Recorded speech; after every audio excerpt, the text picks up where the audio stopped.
ഈ ഒരു വീഡിയോയിലൂടെ നമ്മൾ കുറച്ചധികം അപ്ഡേറ്റുകൾ നോക്കാൻ പോകുന്നുണ്ട്. എന്തായാലും ഈ കേരള ബ്ലാസ്റ്റേഴ്സുമായിട്ട് ബന്ധപ്പെട്ട ഒരു അപ്ഡേറ്റ് ഉണ്ട്. ഒരു പക്ഷേ ഈ ഒരു അപ്ഡേറ്റ് നിങ്ങൾ അറിഞ്ഞാണ് എങ്കിൽ പോലും നമുക്ക് ഉറപ്പായിട്ടും ഈ ഒരു വീഡിയോ അത് കവർ ചെയ്യണം. സോ അതുകൊണ്ടാണ് ഇൻക്ലൂഡ് ആക്കിയത്.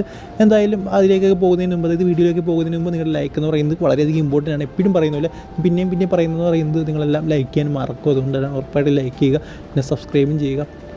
സോ എന്തായാലും നമുക്ക് വീഡിയോയിലേക്ക് കിടക്കാം. എന്തായാലും ആദ്യത്തെ അപ്ഡേറ്റ് എന്ന് പറയുന്നത് നമ്മുടെ അൻവർ ഷേഖ് എന്ന് പറയുന്ന മോഹൻ ബഗാൻ സൂപ്പർ ജയൻസിൻ്റെ ഗോൾ കീപ്പറിനെ ഇപ്പോൾ FC ഗോവ സൈൻ ചെയ്തിരിക്കുകയാണ്. എന്തായാലും FC ഗോവയെ സംബന്ധിച്ചിടത്തോളം നല്ലൊരു സൈനിങ് ആയിട്ടാണ് എനിക്ക് തോന്നുന്നത്. കാരണം മോഹൻ ബഗാൻ സൂപ്പർ ജയൻസിൽ അദ്ദേഹത്തിന് അവസരം കിട്ടുന്നില്ല എന്ന് തന്നെ പറയണം.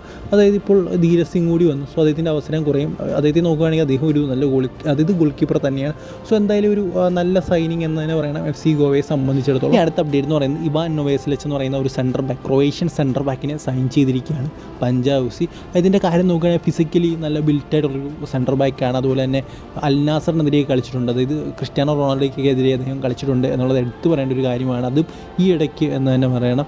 എന്തായാലും അദ്ദേഹത്തിൻ്റെ ഒരു കാര്യം നോക്കുകയാണെങ്കിൽ ഇപ്പോൾ വിത്തൗട്ട് ദ ക്ലബ്ബായിരുന്നു. അതുപോലെ തന്നെ 29 വയസ്സാണ് പ്രായം. 1.6 കോടി രൂപയാണ് മാർക്കറ്റ് വാല്യൂ. അവസാനമായിട്ട് കളിച്ചത് തജിക്കിസ്ഥാൻ ലീഗിലാണ്. അത്യാവശ്യം ഒരു നല്ല താരം എന്ന് തന്നെ പറയണം. ഈ അടുത്ത അപ്ഡേറ്റ് എന്ന് പറയുന്നത് കേരള ബ്ലാസ്റ്റേഴ്സുമായിട്ട് ബന്ധപ്പെട്ടുള്ളൊരു അപ്ഡേറ്റാണ്. നിങ്ങളെല്ലാം അറിഞ്ഞു കാണും, എങ്കിൽ പോലും ഞാൻ ഒന്നുകൂടെ പറയാമെന്ന് പറയുന്നത് അതുകൊണ്ടാണ്. അതായത് സന്ദീപ് സിംഗിനെ കേരള ബ്ലാസ്റ്റേഴ്സ് 2027 വരെ നിലനിർത്തിയിരിക്കുകയാണ്. എൻ്റെ അഭിപ്രായത്തിൽ നല്ലൊരു സൈനിങ് എന്ന് തന്നെ പറയാം, അല്ലെങ്കിൽ കോൺട്രാക്ട് എക്സ്റ്റൻഷൻ എന്ന് തന്നെ പറയാം. കാരണം അത്യാവശ്യം നല്ല വെർസറ്റൈലായിട്ടുള്ള താരമാണ്. അത് ഡിഫൻസിൽ അദ്ദേഹത്തെ വേണമെങ്കിൽ നമുക്ക് സെൻറ്റർ ബാക്ക് കളിപ്പിക്കാം, ലെഫ്റ്റ് ബാക്ക് കളിപ്പിക്കാം, റൈറ്റ് ബാക്ക് കളിപ്പിക്കാം. എവിടെ അദ്ദേഹം ഒരുപോലെ കളിച്ചോളും. പ്രത്യേകിച്ചും റൈറ്റ് ബാക്കും ലെഫ്റ്റ് ബാക്കും ഒക്കെ ഒരുപോലെ കളിക്കാൻ പറ്റിയൊരു താരമാണ്. പെട്ടെന്ന് ഡിഫൻസീവിലി വന്ന് ഹെൽപ്പ് ചെയ്യും.